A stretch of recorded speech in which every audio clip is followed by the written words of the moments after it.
En fait, la crise ivoiro-camerounaise a traduit exactement ce que le Camerounais est. Quand tu le dépasses, si tu n'es pas d'accord avec lui, si tu apportes une critique sur sa manière de faire, il te tue. Il te tue. C'est pour ça qu'il y a des empoisonnements au Cameroun à tous les niveaux.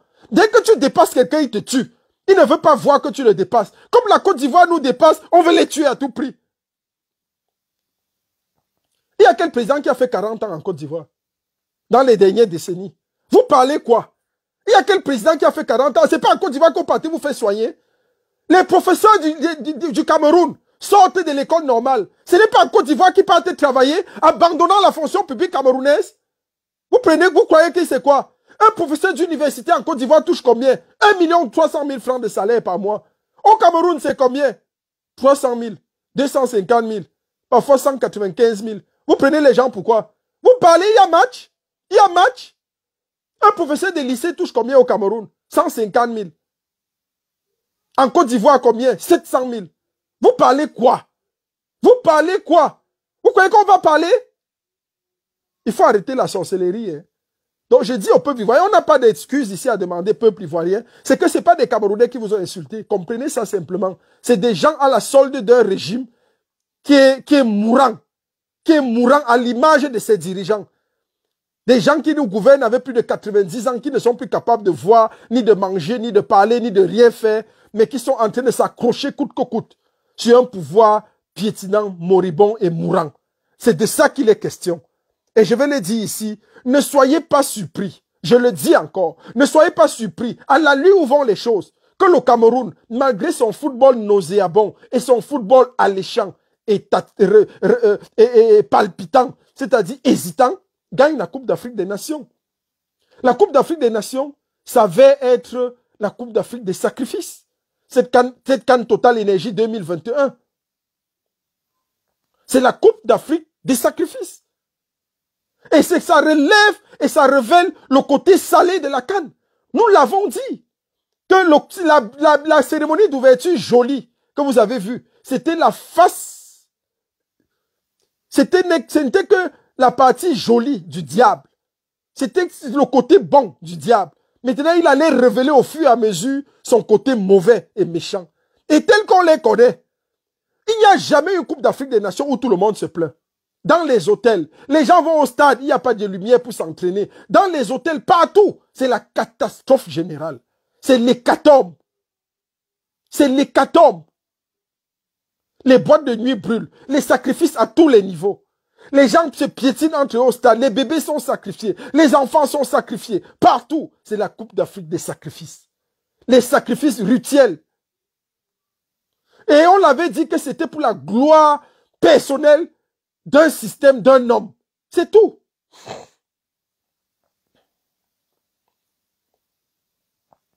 Donc, il faut faire très attention. Il faut qu'on fasse très attention. Les plaintes sont généralisées. À tous les niveaux. À tous les niveaux. Il y a des plaintes partout. La Côte d'Ivoire parle, ça devient son problème. Oh non, oh non, oh non. Pourquoi elle ne doit pas parler? Pourquoi? Est-ce qu'elle est la seule à avoir parlé? Nous-mêmes, nous avons parlé. Quand vous-même, vous avez un mauvais esprit entre vous, quand vous commencez à parler, vous ne voulez pas que les gens parlent. Pourquoi? Les gens qui ont commencé les premiers à soulever le problème que le Cameroun a mal joué, que cette victoire a un goût amer et que ce n'est pas une victoire, c'est les Camerounais eux-mêmes. C'est les Camerounais eux-mêmes. C'est nous-mêmes qui avons commencé à dire que cette victoire avait le goût salé.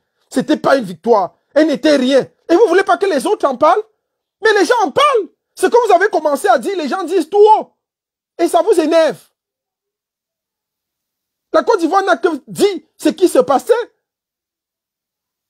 Et quand on voit votre côté noir et méchant, vous voulez à tout prix tuer ces gens. Aller jusqu'à huer, insulter, piétiner les drapeaux des Ivoiriens. Mais c'est même quelle sorcellerie. C'est quelle sorcellerie qui vous hante. Si vous voulez mourir, ne mourrez pas avec le Cameroun. Ne nous laissez pas un Cameroun mort en héritage. Mourez comme les autres. Mourez simplement. Et tous ceux qui sont en train de jouer la partition de ces despotes, de ces satrapes, de ces tyrans, vous allez courir avec nous. Vous allez courir avec nous parce que les gens là sont en décrépitude. Ils sont en train de partir, un à un. Vous êtes encore jeunes. Vous avez choisi le camp de l'oppresseur avec votre jeunesse, avec vos talents, avec tout ce que le pays vous a fait. On sait que vous êtes des hyènes. Vous êtes des prostituées même dans vos vies réelles. On vous connaît.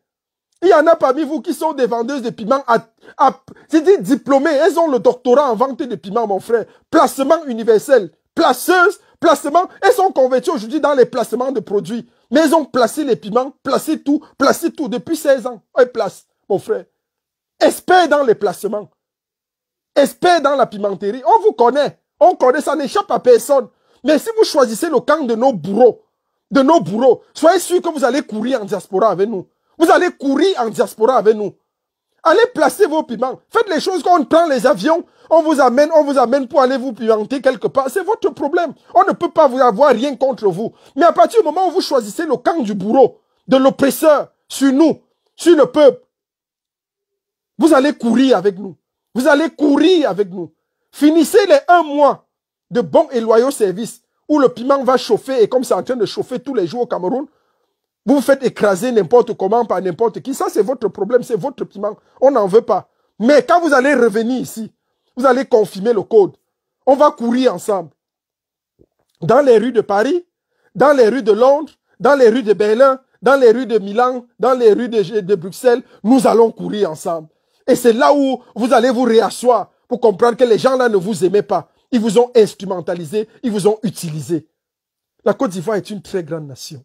Comme le Cameroun d'ailleurs.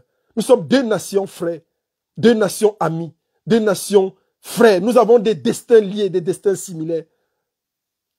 Il faut faire très attention. Il ne faut pas entrer dans la bêtise. Il ne faut pas entrer vraiment dans la bêtise.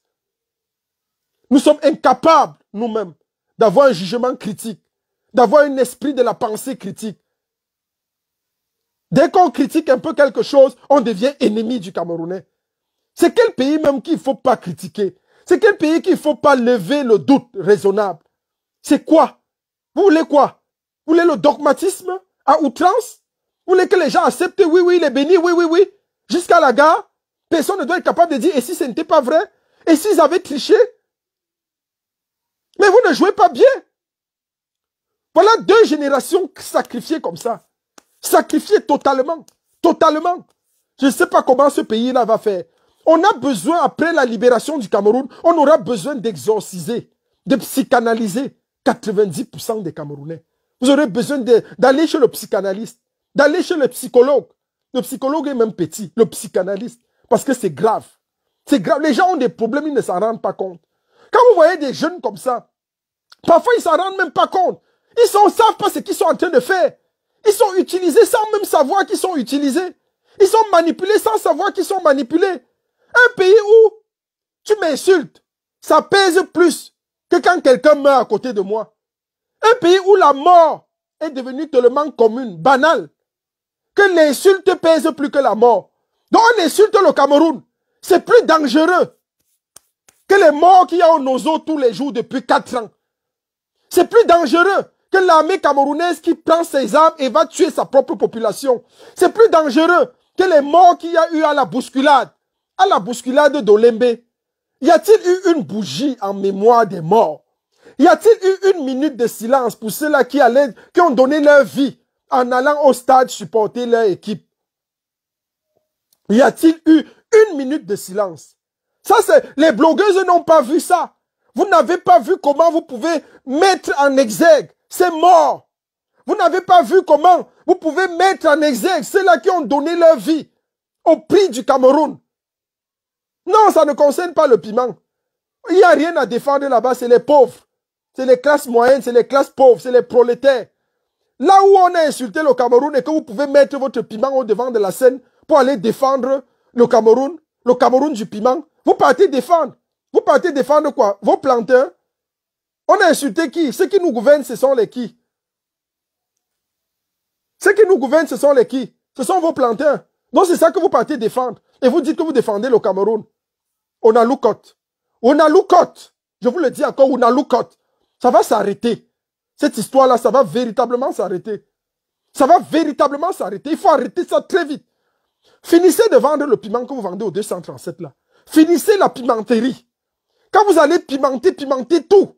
jaune, rouge, vert, vous allez faire tout le piment que vous allez faire. Vous allez revenir nous trouver en diaspora et on va courir avec vous. On va courir avec vous. Je vous le dis encore, je vais moi-même en ce moment-là enfiler encore ma tenue et nous allons recommencer la course. Ce sera balle au centre. La Coupe d'Afrique des sacrifices, oui, c'est clair. Le régime est en train de tout faire, sacrifier tout pour gagner cette coupe. Il n'y a pas de problème. Ne soyez pas surpris, je vous le dis encore, je sonne l'alerte. Ne soyez pas surpris que le Cameroun, malgré cette qualité nauséabonde qu'il nous livre comme spectacle, arrive à gagner cette Coupe d'Afrique. Parce que c'est la Coupe d'Afrique du sang et des sacrifices. Ils veulent tout faire pour la gagner. Qui vivra, verra. Vive la lutte des révolutions camerounaises. Vive le commandant en chef de la révolution, de la lutte de résistance au Cameroun, de la lutte contre la satrapie. J'ai nommé ici le commandant Maurice Kamto, celui-là même qui a eu une longueur d'avance sur cette lutte de résistance. Vive encore le général El Chenou, le général de la révolution camerounaise en diaspora. Le général toujours combattu, mais jamais abattu. Nous continuons le combat et nous disons un seul mot, Onalukot.